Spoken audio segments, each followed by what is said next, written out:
Sugar ఉన్న patients ఆహారం తినకపోయినా, ఒంట్లో బాగోలేకపోయినా ఖచ్చితంగా షుగర్ మాత్రలు వేసుకోవాలని గబగబా వెళ్ళిపోయి ఆ గూట్లో ఉన్నది పట్టుకుని తీసుకుని వేసేసుకుంటూ ఉంటారు. దీంతో షుగర్ డౌన్ అయిపోవడం వస్తూ ఉంటాయి. ఈ షుగర్ డౌన్ అవ్వడం అంటే 60 మిల్లీగ్రామ్స్ కన్నా తక్కువగా ఉన్నప్పుడు ఆ లక్షణాలు కనిపిస్తూ ఉంటాయి.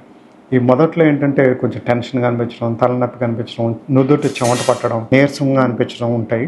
ఇంకొంచెం 40 మిల్లీగ్రామ్స్ అలా దగ్గరకు వచ్చేటప్పటికి మసకబారడం, మాట ముద్దగా రావడం, వణుకొచ్చేయడం, దడగా అనిపించడం, అంత కన్ఫ్యూజన్లో ఉంటారనమాట. అది ఇంకా 20 మిల్లీగ్రామ్స్ అంతకన్నా తక్కువ వచ్చిందనుకోండి, ఇంకా ఫిట్స్ వచ్చేస్తాయి గట్టిగా, లేదు పూర్తిగా అన్కాన్షియస్ అయిపోతారు.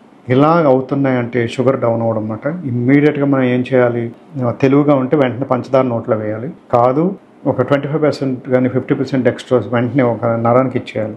ఇంకా లేట్ అయితే గ్లూకగాన్ అంటే తీసుకోవడానికి కుదరట్లేదంటే గ్లూకగాన్ లాంటి ఇంజెక్షన్ ఇచ్చామంటే ఇమ్మీడియట్గా షుగర్ లెవెల్స్ పెరుగుతాయి.